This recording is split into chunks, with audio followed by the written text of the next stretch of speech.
can't tell if this look is just like a little too much, but I think it's fine. So I haven't done this in a little while. I wanted to do a why is he so loud?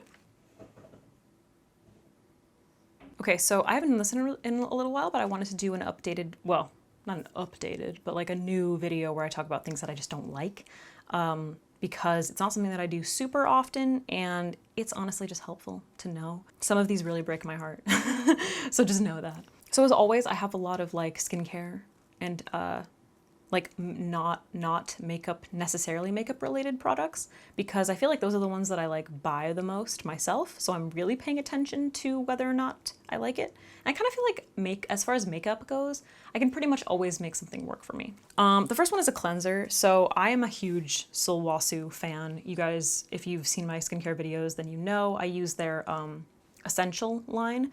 It's my favorite. It's like my go-to. It never does me wrong. But I picked this up. This is the TIMETREASURE Extra Creamy Cleansing Foam. And I was looking for a new cleanser at the time, and I thought that this would be like a nice one to try. It seemed, you know, extra creamy cleanser. It seemed like it would be very luxurious and hydrating. And unfortunately did the complete opposite of that. It's so incredibly drying. And every time I use it, I kept trying to like pretend that it wasn't drying my skin out, but I kept using it. And I used a lot of it. I mean, a decent amount, I would say. And it just dried my skin out like crazy, like absolutely crazy. And no matter how much I like applied hydration, and then I finally stopped using it and it started to get better. And I was like, oh, it was this guy. So Sulwhasoo is very expensive. I love the products that I use, the Essential line, the Essential Balancing Water and Lotion, and then also the, I don't know, it's like in a little round pot, but it's like the cream, fucking expensive as shit. But those, fantastic, amazing, love them, swear by them. This, cannot recommend. Yeah, I think it was like $60, like, maybe more, I don't fucking know. Another thing is like a bath thing. So I, especially when it was like cold in the wintertime, I fucking love taking baths. It's like the most relaxing thing. So I picked up these bath salts from the Sacred Ritual Release Black Lava Salt Peppermint Bath Salts. I used a lot of them, clearly.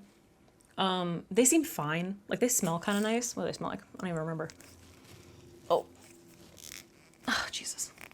Oh my god, okay. Well, I might not be able to open it. Oh. Don't, peppermint, like, don't stick your nose right in there. Yeah, I guess they don't smell that great, honestly. Yeah, I'm not too wild about that, actually. Yeah, I guess the scent is just like, eh.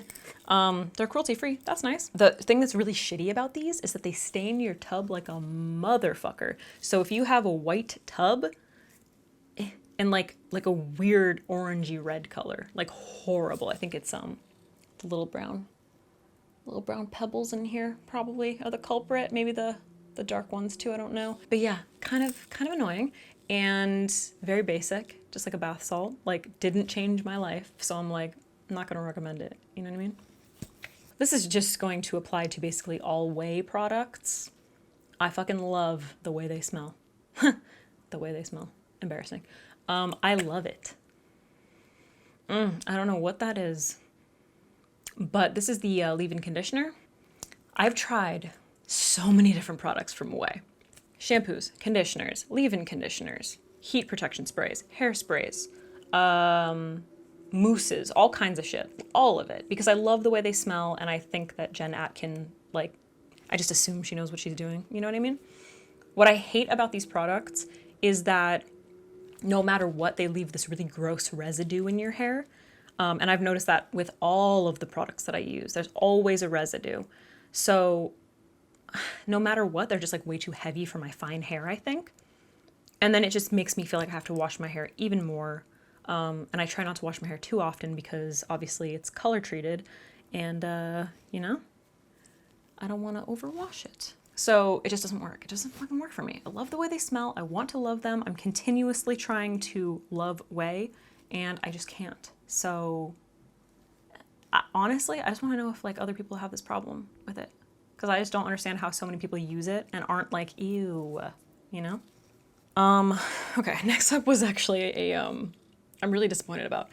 It was actually a suggestion from someone when I did I think I did a perfume video, or I talked about perfumes that I love, and I talked about Mugler Alien, which I'm like pretty over, honestly. And someone was like, oh my god, you're gonna love Tom Ford Vanille Fatale.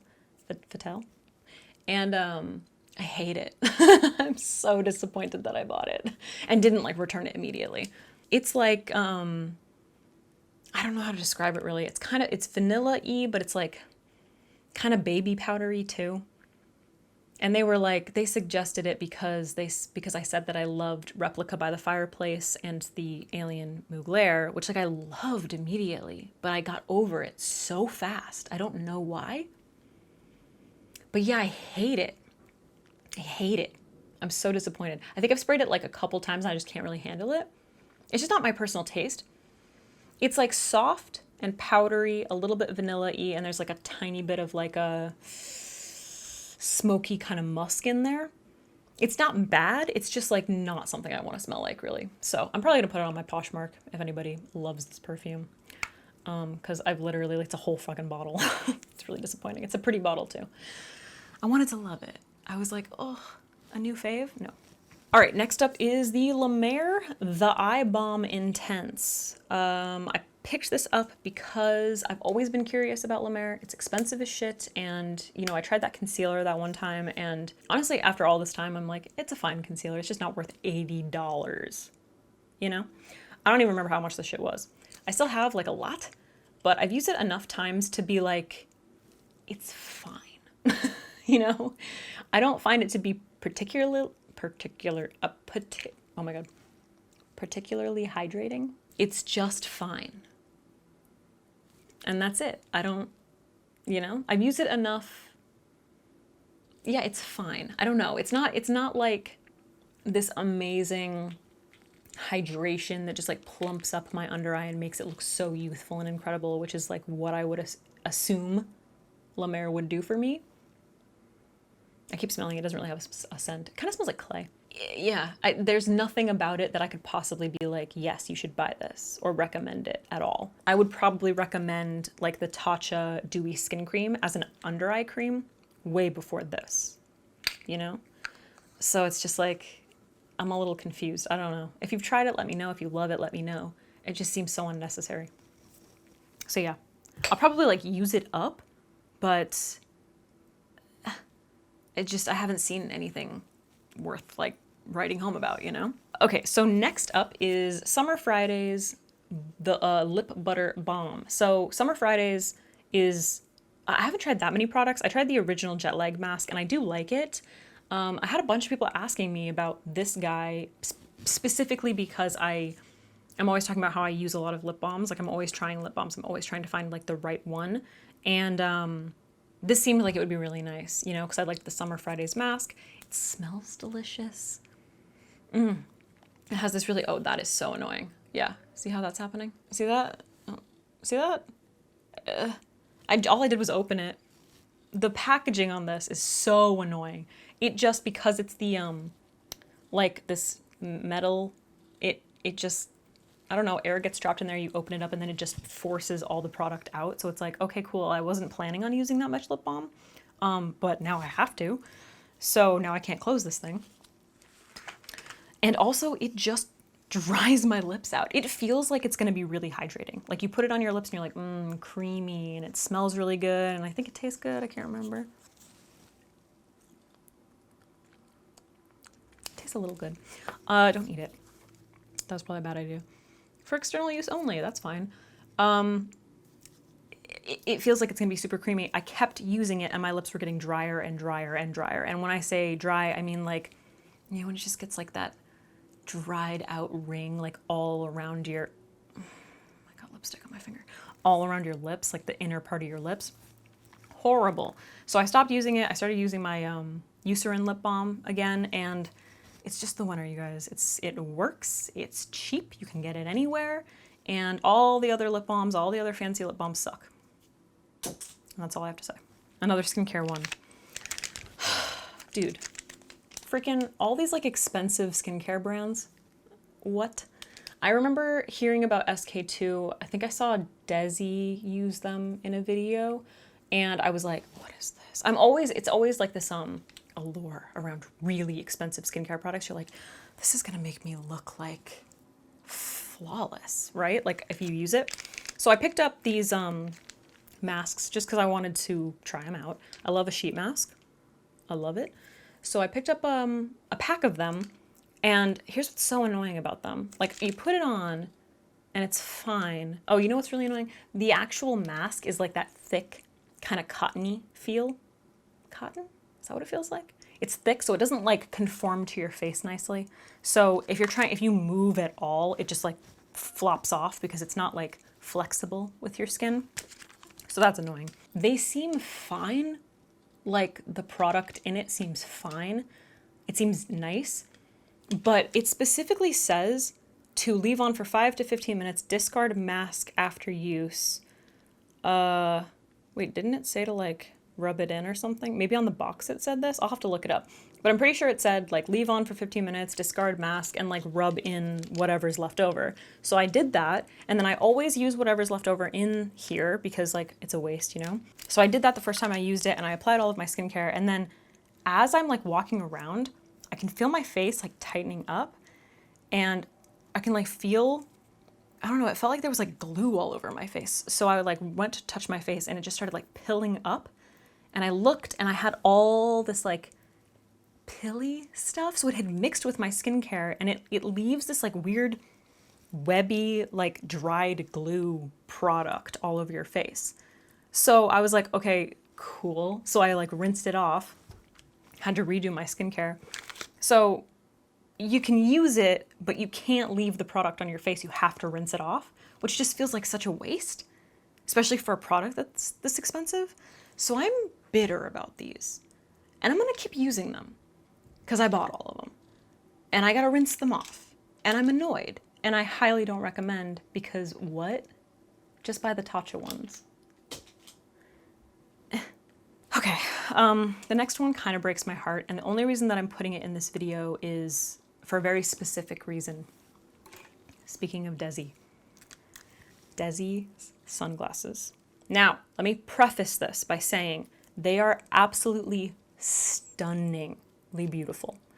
Super high quality, attention to detail is just like everything with like the gold drip, the golds, like the, look at these, it's like those Cartier bracelets. It's got the little like screws with the gold nose things. You know, everything is just so beautiful. I can't remember what style this is. I bought 2 of them. I got this color, which is kind of like a, I don't even know how to describe it, a smoky tortoise kind of whatever. I actually wore these today. And then I got the black with the gold. They're beautiful, and I want to wear them all the time. They're so uncomfortable. So uncomfortable. They're very, very heavy, and the nose pads don't really adjust very well. If you have an incredibly narrow nose, then I think that these would probably be relatively comfortable on you. Like if you have Desi's kind of nose, like a nice small bridge or whatever. But I have this big bone up in here, you guys. I have this big bump, and they just sit so heavy on my nose, and the whole time I have to keep lifting them up because they just like crush this part of my nose, and I can't the way the nose pads are, I can't make them any wider, and I don't really think that that would help anyway. So they're super luxe, really gorgeous. If you don't have a problem with like heavier sunglasses, or you have like a small bridge or whatever, then they might work for you. But I just can't wear them. I can't wear them. I'm so upset. I'm gonna try to like keep wearing them, but they're not something I can wear for long periods of time because they just are so uncomfortable. So that really broke my heart. Okay, and then the last one is just a big old fuck you. Elf Chipotle lip gloss. So I don't know if you saw the video where I did a makeup tutorial using the Elf palette. It was like all new makeup, bunch of new makeup, and I used the new Elf Chipotle collection. Everything else, love it, okay? The eyeshadow palette, I literally have it right here. I use it on my lower lash line today. The lip gloss is horrendous. And I kind of feel like I haven't heard that many people talk about it, but it's garbage. I'm actually gonna insert a clip of me realizing that it was burning my face. It smells like Big Red gum, which is horrible. I hate that smell, and like aggressively smells like it. The formula looks beautiful. Like the color is really pretty. I'm not opening it. Don't think I'm gonna open it. Go look at swatches somewhere else. I will not subject myself to this scent again. So it seems nice, but then first of all, it's make it hot lip plumping gloss. Red flag. I put it on my lips and I could feel like a little bit of a tingle. And like, you know, with a lip plumping gloss, it's usually like mint or something. And it kind of, you feel like a tiny bit of a tingle, but it's kind of cooling, kind of refreshing. No, this started to sting my lips. It felt like I just ate or took jalapeno and just like rubbed it on my lips and then like wiped it off. And then it maintained. I don't know if I mentioned this later to you guys, but after I removed it, I went and I took a shower like later on. And when the hot water hit my lips, it hurt. I was like, fuck you. So I don't know if anybody likes this. I definitely don't recommend it. I thought it was absolutely terrible. I don't know if the shit is still available, but don't buy it. Yeah, that's it. Once again, I don't really do those that often, but I have been periodically just kind of like as I try things and I decide I don't like them or I wouldn't recommend them, I put them aside so I can share them with you guys. Let me know if you want to see more like this. And that's it. My throat is so dry. I've been talking so much. I have to go. Goodbye.